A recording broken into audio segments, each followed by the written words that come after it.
ओम नमो भगवते वासुदेवाय।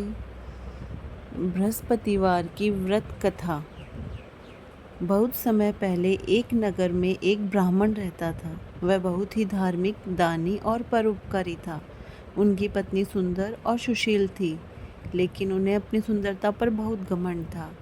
ब्राह्मण की पत्नी बृहस्पतिवार का व्रत नहीं करती थी और कहती थी, बिना व्रत के भी हमारे घर में सब कुछ है, तो ये सब क्यों व्यर्थ में करना। एक दिन बृहस्पति देव ब्राह्मण के घर भिक्षा मांगने ब्राह्मण का रूप धरकर आए। उन्होंने ब्राह्मणी से भिक्षा मांगी। ब्राह्मणी ने कहा, जाओ बाबा, आज तो गुरुवार है, इस दिन कोई कुछ देता है क्या? बृहस्पति देव बोले, माता, इसी दिन दान पुण्य करने से धन बढ़ता है, दरिद्रता दूर होती है।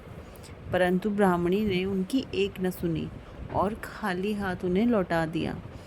बृहस्पति देव क्रोधित होकर चले गए। धीरे धीरे ब्राह्मण के घर में दरिद्रता आने लगी। घर में रखा धन समाप्त हो गया। नौबत ऐसी आ गई कि भोजन के लिए भी पैसे नहीं बचे।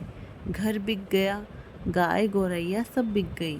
अब ब्राह्मण और उसकी पत्नी भीख मांगने लगे। भटकते भटकते एक दिन भीख मांगते हुए उन्हें अपनी गलती याद आई। उन्होंने अपने पति से कहा, हे स्वामी, अब से मैं बृहस्पतिवार का व्रत करूंगी, आप भी मेरे साथ व्रत रखिएगा और प्रभु से क्षमा प्रार्थना करिएगा। दोनों ने सच्चे मन से बृहस्पति देव का व्रत किया। ब्राह्मण ने फिर से दान पुण्य शुरू किया, लेकिन इस बार बृहस्पति देव कुछ समय तक उनकी परीक्षा ली और कुछ समय बाद उनको आशीर्वाद दिया। लेकिन उन्होंने सत्यनारायण भगवान पर अपना अटूट विश्वास बनाए रखा और उनका व्रत करते रहे। कुछ समय बाद भगवान ने उन्हें आशीर्वाद दिया और धीरे धीरे उनके वहाँ धन धान्य बढ़ने लगा। उनका पुराना घर उन्हें वापस मिल गया और दोनों सुखपूर्वक अपना जीवन व्यतीत करने लगे। हे प्रभु, आपने जैसा ब्राह्मण और ब्राह्मणी को दिया, वैसा सभी को दीजिएगा।